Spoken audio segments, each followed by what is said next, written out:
Dia kepala sekolah dari sekolah seni bela diri. Dia bersemangat beritakan Injil setelah terima pekerjaan Tuhan. Keluarganya termakan kebohongan partai komunis dan dia ditindas. Mereka mau mengusirnya dari sekolah yang dia bangun sendiri. Karir, keluarganya, dan imannya. Pilihan apa yang dia buat?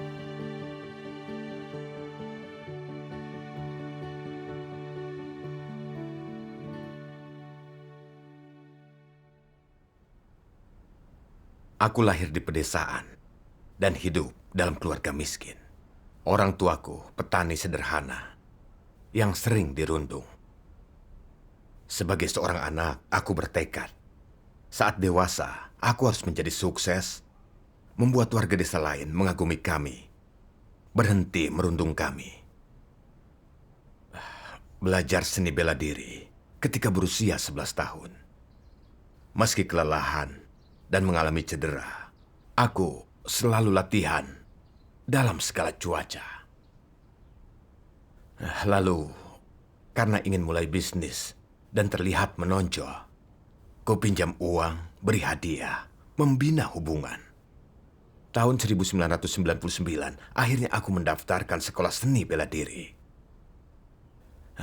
Setelah sekolah dibangun, itu makin berkembang di bawah pengelolaanku. Keuntungan kami meningkat, mendapat pujian warga setempat.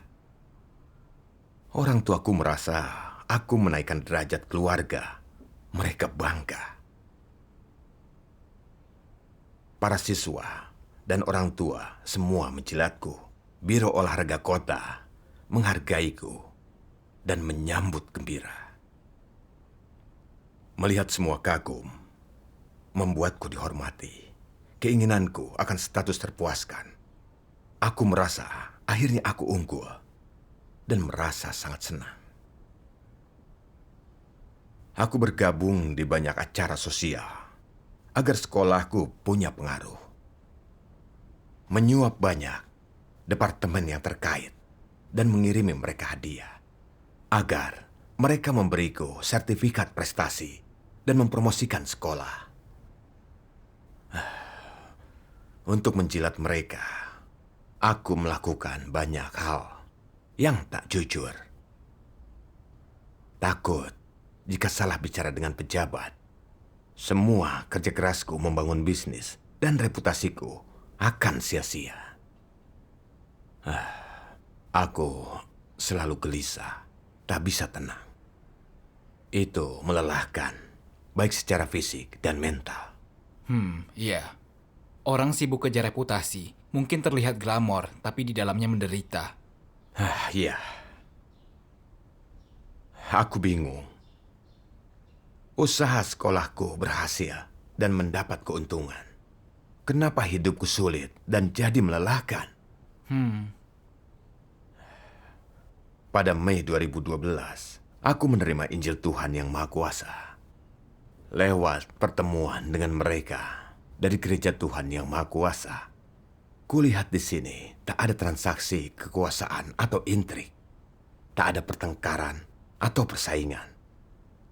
Semua berfokus kejar kebenaran. Mereka mampu membuka diri ketika menyingkapkan kerusakan dan mencari kebenaran.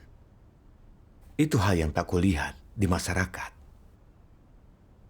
Kurasa jalan menuju iman adalah jalan yang benar. Iya. Melalui firman Tuhan, aku memahami Tuhan memberi upah orang baik dan menghukum orang jahat. Hanya mereka yang sungguh percaya dan kejar kebenaran akan dapat perlindungan. Dan akhirnya akan diselamatkan dan luput dari bencana. Bagi yang tak beriman dan kejar kebenaran, sebaik apapun mereka berbisnis dan berapapun uang mereka, pada akhirnya semua sia-sia. Mereka takkan bisa diselamatkan. Iya. Setelah itu, aku kurang memperhatikan pengembangan sekolah. Malah mengabarkan Injil di waktu luang. Agar lebih banyak orang datang ke Tuhan dan terima keselamatannya. Oh. Apa pendapat keluargamu soal imanmu? Apa mendukung? Awalnya, mereka cukup mendukung hal itu. Lalu, putra sulungku melihat di berita, pemerintah menindas dan menangkap orang percaya. Dia menentang kepercayaanku, takut berdampak pada sekolah jika terus lanjut. Mengancam akan melaporkanku. Juga seorang pejabat yang cukup baik denganku menasihatiku. Kepercayaan kepada Tuhan dilarang di negara ini. Jika kau ditangkap, bukan saja akan dihukum, tapi sekolahmu mungkin akan ditutup. Bukankah keluargamu akan hancur? Aku bilang, ini jalan yang benar dan bertekad mempertahankannya. Saat tak mampu yakinkanku, dia menyebar fitnah gereja Tuhan Yang Maha Kuasa oleh Partai Komunis kepada istriku. Katanya, penganut kilat dari timur akan ditangkap pemerintah. Keturunan mereka akan terdampak. Anak-anak mereka tak diizinkan kuliah, masuk militer, atau jadi pejabat. Ketika istriku mendengar ini, dia mengonfrontirku, takut imanku akan libatkan anak kami. Mengancamku dengan perceraian. Sungguh menyakitkan. Putra kedua kami bergelar S2 dan pekerjaannya bagus. Jika dia dipecat karena imanku, dia akan mengkonfrontasiku. Juga, sekolah yang kubangun susah payah kini sedang berkembang pesat. Jika nanti ditutup karena kepercayaanku pada Tuhan, semua kerja kerasku selama ini akan percuma. Apa pendapat tetangga tentang diriku? Memikirkan itu, aku tak nafsu makan, tak bisa tidur. Aku merasa sangat lemah dan sengsara. Bahkan, terbesit untuk melepas imanku. Sebab tahu, hanya dengan begitu aku diselamatkan. Aku harus percaya. Kau merasa dilema. Iya, Mendapat rintangan dan penindasan. Apa kau berdoa dan mencari? iya. Lalu dalam pertemuan, aku menceritakan keadaanku. Pemimpin membacakan firman Tuhan, termasuk bagian yang ini. Dari saat engkau lahir dengan menangis ke dalam dunia ini, engkau mulai melakukan tugasmu. Oleh karena rencana Tuhan dan oleh karena penentuannya dari semula, engkau melakukan peranmu dan memulai perjalanan hidupmu. Apapun latar belakangmu dan apapun perjalanan yang ada di hadapanmu, tak seorang pun dapat lolos dari pengaturan dan rencana surga, dan tak seorang pun dapat mengendalikan nasibnya sendiri. Sebab hanya Dia yang mengatur segala sesuatu yang mampu melakukan pekerjaan tersebut. Amin. Dia bersekutu. Nasib kita berada di tangan Tuhan. Dan dari sejak kita dilahirkan, yang akan kita alami di hidup ini, baik rintangan dan kesulitan nantinya, telah ditentukan dari awal oleh Tuhan. Kita percaya Tuhan dan terima keselamatannya juga telah ditentukan. Kita orang percaya di Tiongkok dan mengalami penindasan adalah seizin Tuhan. Tuhan memakai hal ini untuk menyempurnakan iman dan kesetiaan umatnya. Entah kau akan ditangkap atau sekolahmu akan ditutup, bagaimana prospek anakmu kelak, sepenuhnya di tangan Tuhan. Tak ada manusia yang mampu tentukan itu, begitupun pemerintah.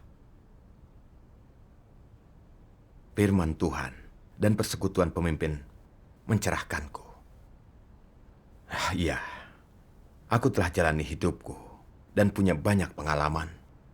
Apa yang kualami ternyata tak seperti yang kubayangkan.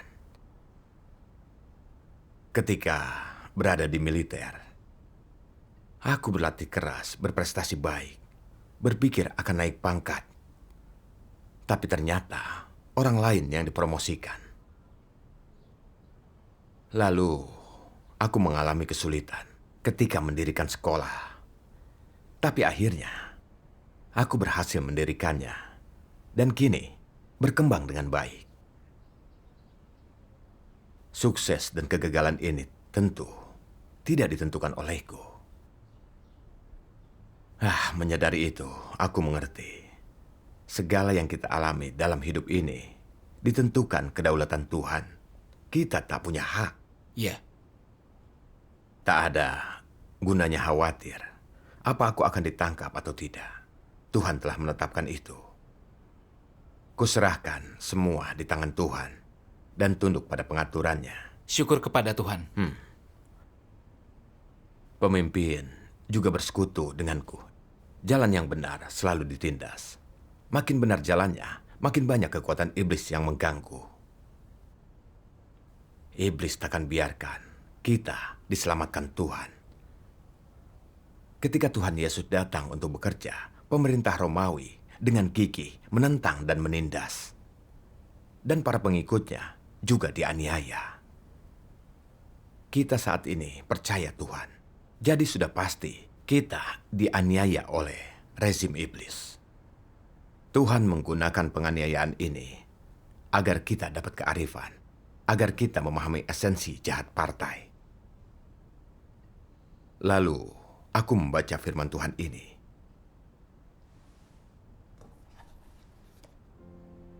Tuhan Yang Maha Kuasa berfirman, selama ribuan tahun, negeri ini telah menjadi negeri yang najis. Negeri ini tak tertahankan kotornya, penuh kesengsaraan, hantu merajalela di mana-mana, menipu dan menyesatkan, membuat tuduhan tak berdasar, dengan buas dan kejam menginjak-injak kota hantu ini, dan meninggalkannya penuh dengan mayat. Bau busuk menyelimuti negeri ini dan memenuhi udara dengan pekatnya, dan tempat ini dijaga ketat. Siapa yang bisa melihat dunia di balik langit? Iblis mengikat erat seluruh tubuh manusia. Ia menutupi kedua matanya dan membungkam mulutnya rapat-rapat.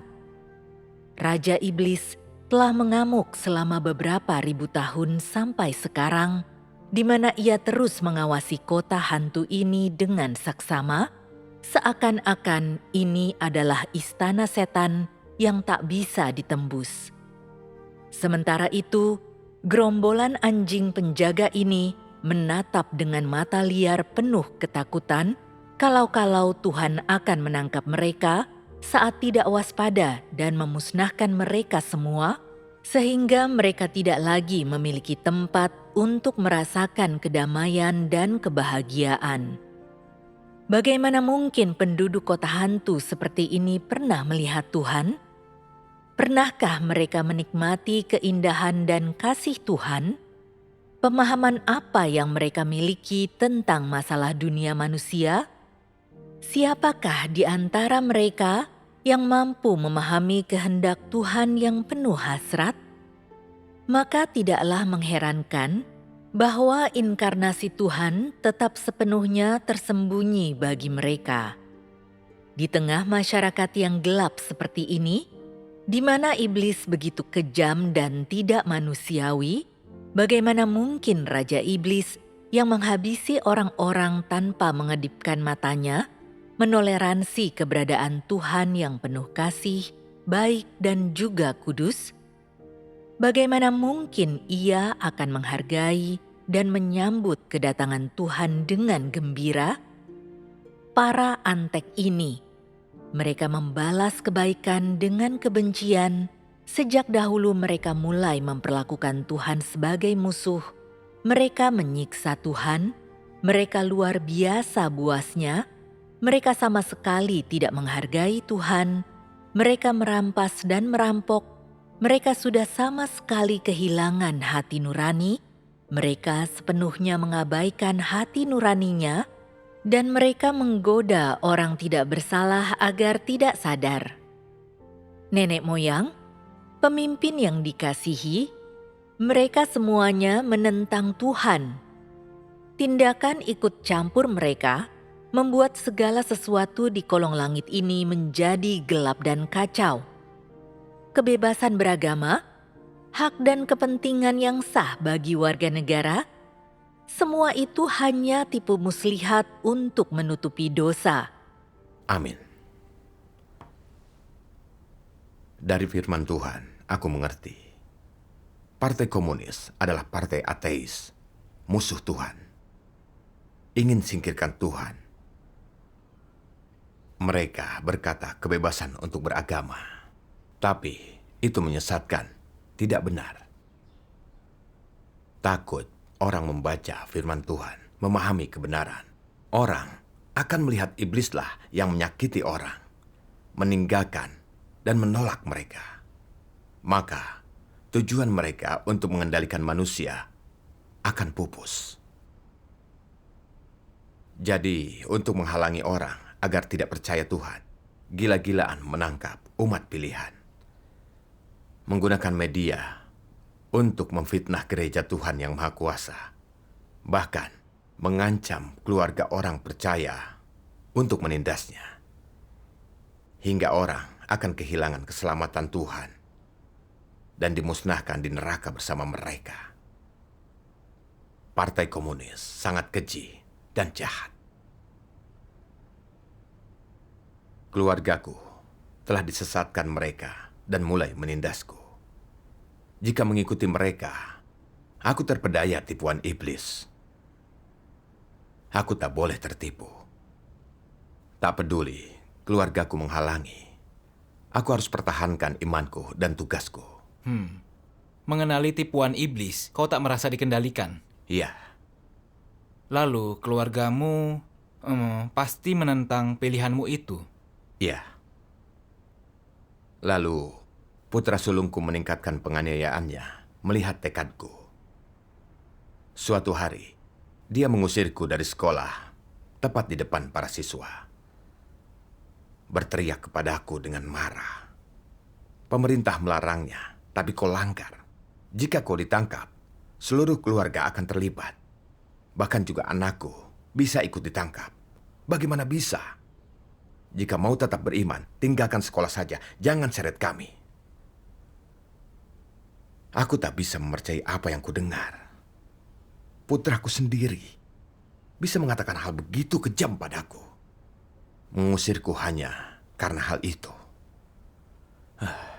Aku sangat terluka. Jika aku diusir dari sekolah, bukankah itu artinya kerja kerasku sia-sia? Siapa yang akan menyapa kepala sekolah? Siapa yang akan menghormatiku? Aku tak akan bisa lagi menikmati itu. Lalu kembali menjadi petani biasa. Bagaimana bisa menghadapi teman dan kenalanku? Pemikiran ini bagiku sangat menyakitkan. Kemana aku akan pergi jika aku diusir? Aku pikir anakku mungkin benar. Ketika memikirkan hal itu, aku teringat firman Tuhan. Tuhan Yang Maha Kuasa berfirman, "Jika orang tidak memiliki keyakinan, tidak mudah bagi mereka untuk terus menempuh jalan ini." Sekarang, semua orang bisa melihat bahwa pekerjaan Tuhan sama sekali tidak sejalan dengan gagasan dan imajinasi manusia. Tuhan telah melakukan begitu banyak pekerjaan dan mengucapkan begitu banyak firman, dan meskipun manusia mungkin mengakui bahwa semua itu adalah kebenaran, gagasan tentang Tuhan tetap cenderung muncul dalam diri mereka. Jika orang ingin memahami kebenaran dan memperolehnya, mereka harus memiliki keyakinan dan tekad yang kuat agar dapat berpegang pada apa yang telah mereka lihat dan apa yang telah mereka peroleh dari pengalaman mereka. Apapun yang Tuhan lakukan dalam diri manusia, mereka harus menjunjung tinggi apa yang mereka sendiri miliki, bersikap tulus di hadapan Tuhan, dan tetap mengabdi kepadanya sampai akhir. Ini adalah tugas umat manusia, Manusia harus menjunjung tinggi apa yang harus mereka lakukan. Jangan berkecil hati, jangan lemah, maka aku akan menjadikan segalanya jelas bagimu. Jalan menuju kerajaan tidaklah mulus. Tidak ada yang sesederhana itu. Engkau ingin berkat datang dengan mudah, bukan? Sekarang, semua orang akan mengalami ujian pahit yang harus dihadapi. Tanpa ujian semacam itu, hati penuh kasih yang engkau miliki bagiku tidak akan tumbuh lebih kuat, dan engkau tidak akan memiliki kasih yang sejati bagiku. Bahkan, jika ujian itu hanya berupa peristiwa-peristiwa kecil, semua orang harus menjalaninya. Hanya saja, tingkat kesulitan ujian-ujian itu berbeda-beda untuk masing-masing orang. Amin. Firman Tuhan menenangkan hatiku. Ya, jalan iman tak semuanya mulus. Kita harus menanggung sejumlah kesulitan. Tanpa ada iman, sulit berada di jalurnya. Iya, Jika aku menjadi negatif dan mundur karena ini, di manakah iman kuatku? Sebelum aku percaya Tuhan, saat berjuang keras sekian lama agar bisa jadi yang terdepan, itu cara hidup yang melelahkan, tanpa pengharapan. Kini, aku beruntung dapat kesempatan langka. Tuhan datang untuk selamatkan umat manusia. Bagaimana bisa aku lewatkan? Lalu, apa bisa Tuhan selamatkanku? Tuhan Yesus berfirman, "Lihatlah burung di udara, tak menabur, tak menuai, atau kumpulkan makanan. Bapamu di surga memberi mereka makan. Bukankah kau jauh lebih baik dari mereka?" Ya, Tuhan ciptakan burung, tak menabur atau menuai, tapi Dia tetap memelihara mereka. Tuhan akan membukakan jalan untukku. Jika anakku mengusirku, aku percaya Tuhan akan memimpinku, dan aku tak perlu khawatir. Pemikiran ini memperbarui imanku. Tak lagi merasa dikendalikan putraku. Melihatku tetap teguh dalam imanku, dia dengan marah mengusirku dari gerbang sekolah. Aku terpaksa pergi keluar, tinggal di rumah orang tuaku. Malam itu, memikirkan keadaanku yang buruk benar-benar menyedihkan bagiku. Aku berdoa pada Tuhan. Tuhan, apa kehendak-Mu dalam hal ini? Aku tidak tahu. Aku percaya kepadamu. Mengapa anakku perlakukanku seperti ini? Bimbinglah aku memahami kehendak-Mu. Lalu, aku teringat saudara-saudari membagikanku suatu firman. Dalam setiap langkah pekerjaan yang Tuhan lakukan, di dalam diri manusia, dari luar pekerjaan itu terlihat seperti interaksi antara manusia, seolah-olah lahir karena pengaturan manusia atau dari campur tangan manusia. Namun di balik layar, setiap langkah pekerjaan dan semua yang terjadi adalah pertaruhan yang iblis buat di hadapan Tuhan dan menuntut orang-orang untuk berdiri teguh dalam kesaksian mereka bagi Tuhan. Misalnya ketika Ayub diuji di balik layar, iblis bertaruh dengan Tuhan, dan yang terjadi kepada Ayub adalah perbuatan manusia dan campur tangan manusia. Di balik setiap langkah pekerjaan yang Tuhan lakukan di dalam dirimu adalah pertaruhan antara iblis dengan Tuhan. Di balik semua itu ada peperangan. Amin. Merenungkan firman Tuhan, aku mengerti. Masalah yang kuhadapi, dari luar terlihat anakku disesatkan kebohongan partai komunis. Jadi dia menindas imanku, mengusir aku dari sekolah. Di balik itu, iblislah yang mengganggu dan manipulasi semuanya untuk melihat apa yang kupilih. Menjaga hubungan keluargaku, lindungi status dan hianati Tuhan, atau melepaskan kepentingan pribadiku dan memilih tetap mengikuti Tuhan.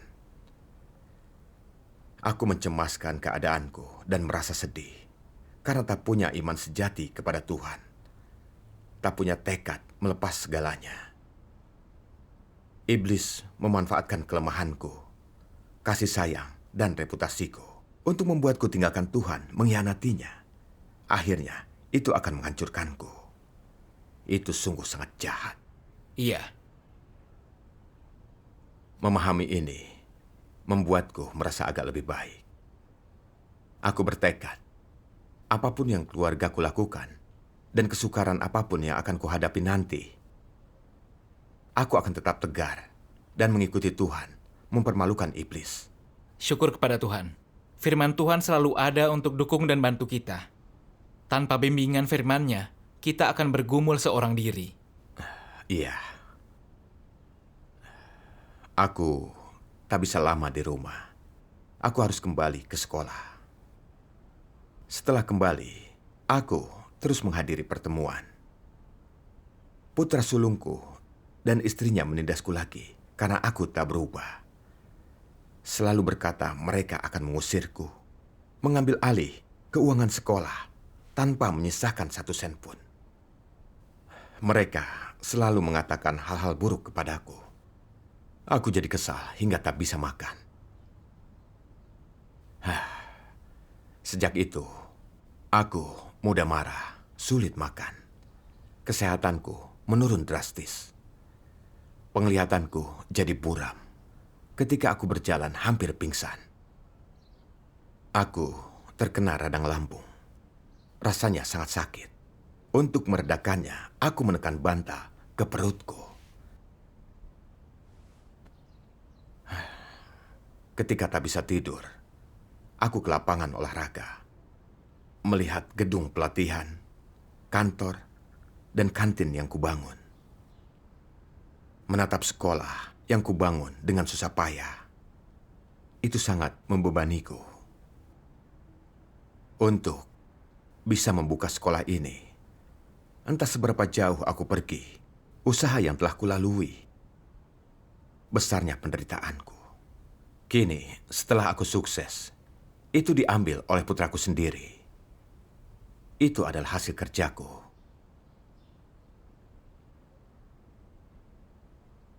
Jika mempertahankan imanku, aku akan kehilangan semua ini. Memikirkannya, bikin hatiku teriris-iris, sangat perih. Aku merasa lemah waktu itu.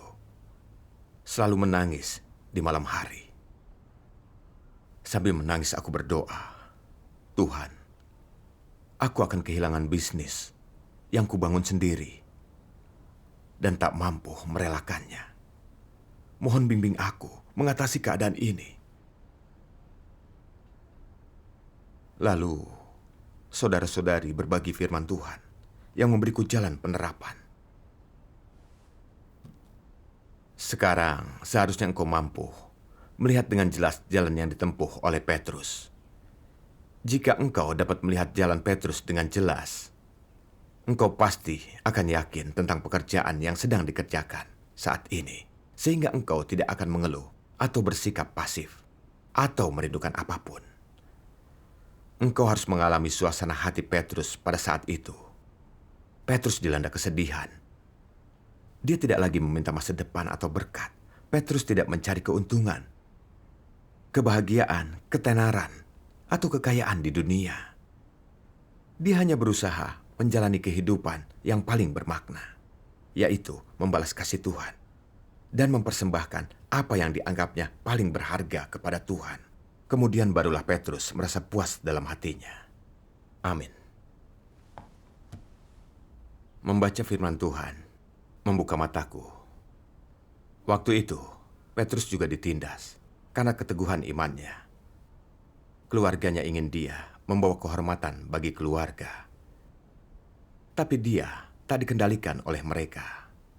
Saat Tuhan Yesus memanggil dirinya, dia merelakan segalanya dan mengejar hidup yang bermakna.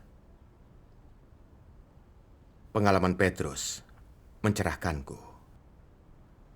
Petrus memiliki iman yang sejati dan mampu merelakan segalanya, mengejar kebenaran dan juga mengasihi Tuhan. Akhirnya dapat perkenanan Tuhan. Aku baru menjadi orang percaya, punya pemahaman dangkal. Tapi dengan kesengsaraan yang kualami akibat pengejaran statusku, lalu melihat iman Petrus mendapat perkenanan Tuhan, sungguh menginspirasiku. Aku mau seperti Petrus, melepas ketenaran dan mengejar kebenaran.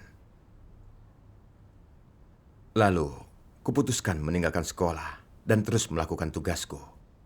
Syukur kepada Tuhan, memilih iman dan kejar kebenaran, itu yang paling bermakna. Iya. Kemudian, beberapa teman lamaku jadi marah saat mendengar putraku mengusirku dari sekolah. Memberiku seabrek masukan untuk merebutnya kembali. Kerabat dan teman mencela ketidakadilan itu.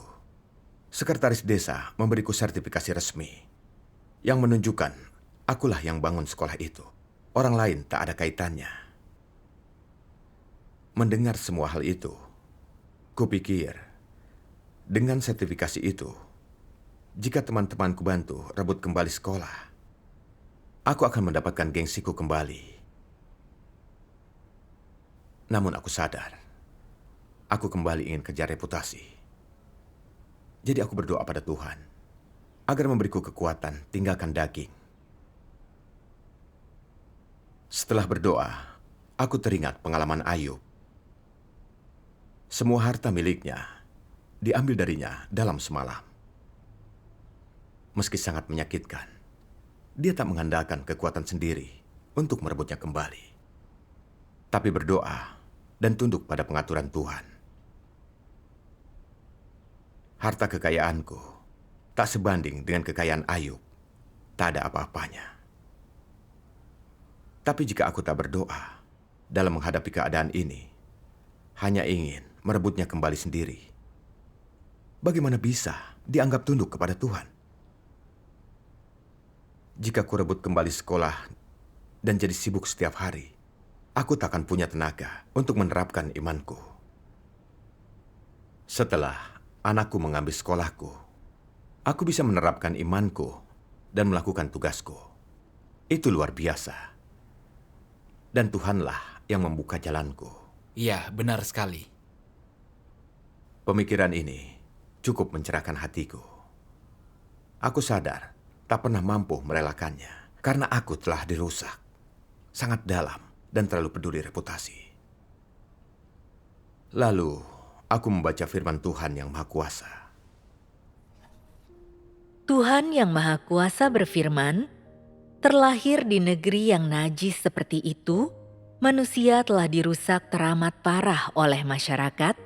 Dia telah dipengaruhi oleh etika feodal dan telah diajar di institusi pendidikan tinggi.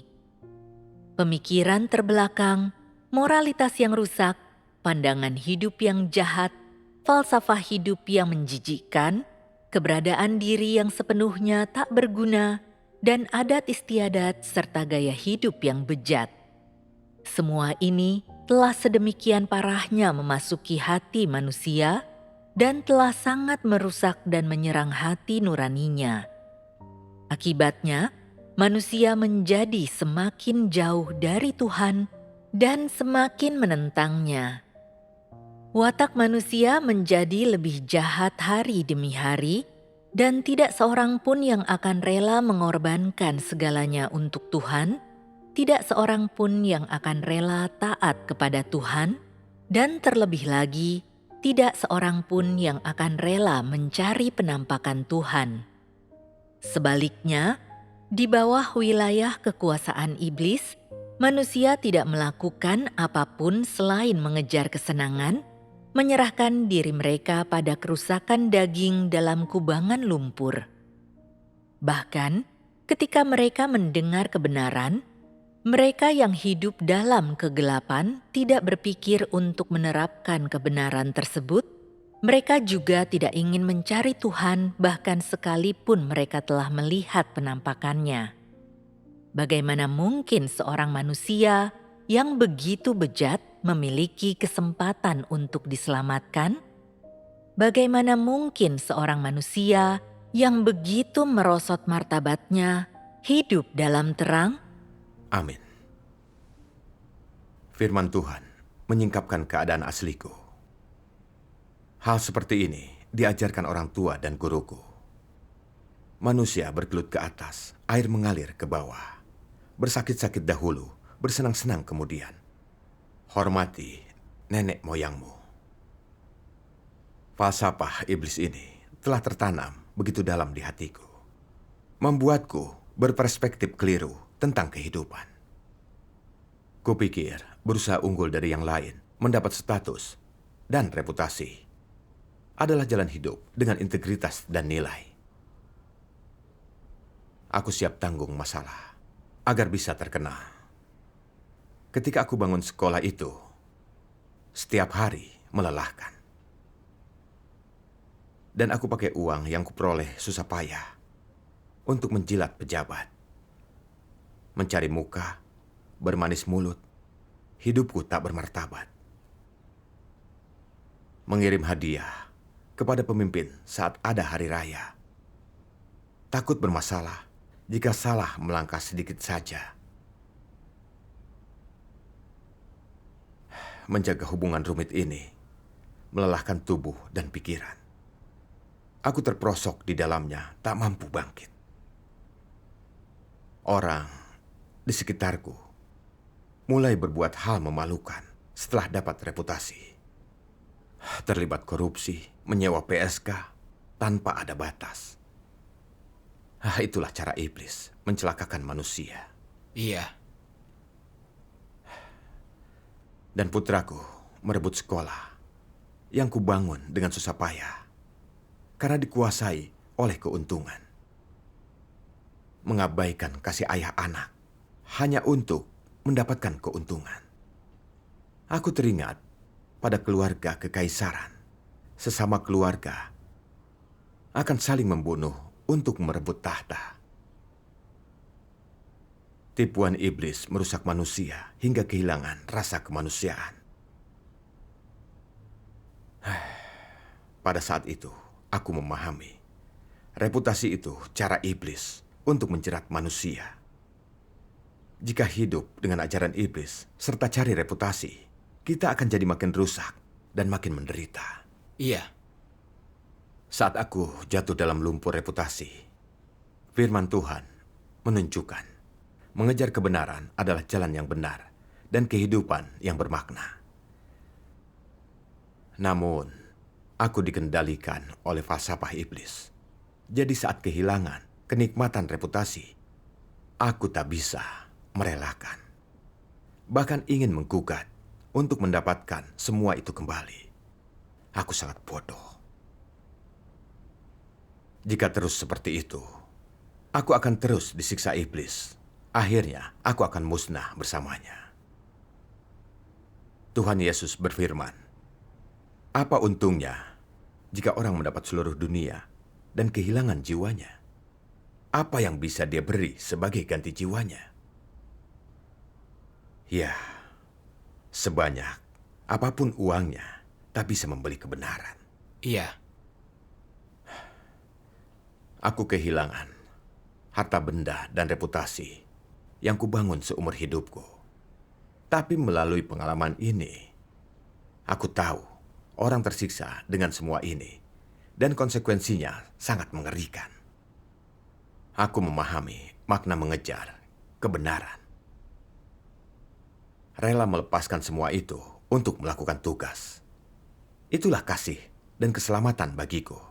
iya, Memahami kehendak Tuhan, aku tak mau lagi ribut dengan anakku. Dan juga tak mau menuntutnya. Aku ingin tunduk pada pengaturannya, mengejar kebenaran dan bertugas. Syukur kepada Tuhan. Mengalami penganiayaan tak terlihat seperti hal bagus dari luar. Tapi kau memperolehnya lewat pengalaman. Itulah kasih Tuhan. Iya. Sejak itu, aku bertugas wartakan Injil di gereja. Meski tak lagi dapat kekaguman, hatiku merasa jauh lebih tenang. Setiap hari terasa memuaskan. Di hatiku aku yakin memiliki iman adalah pilihan terbaik dan cara hidup paling bermakna. Syukur kepada Tuhan.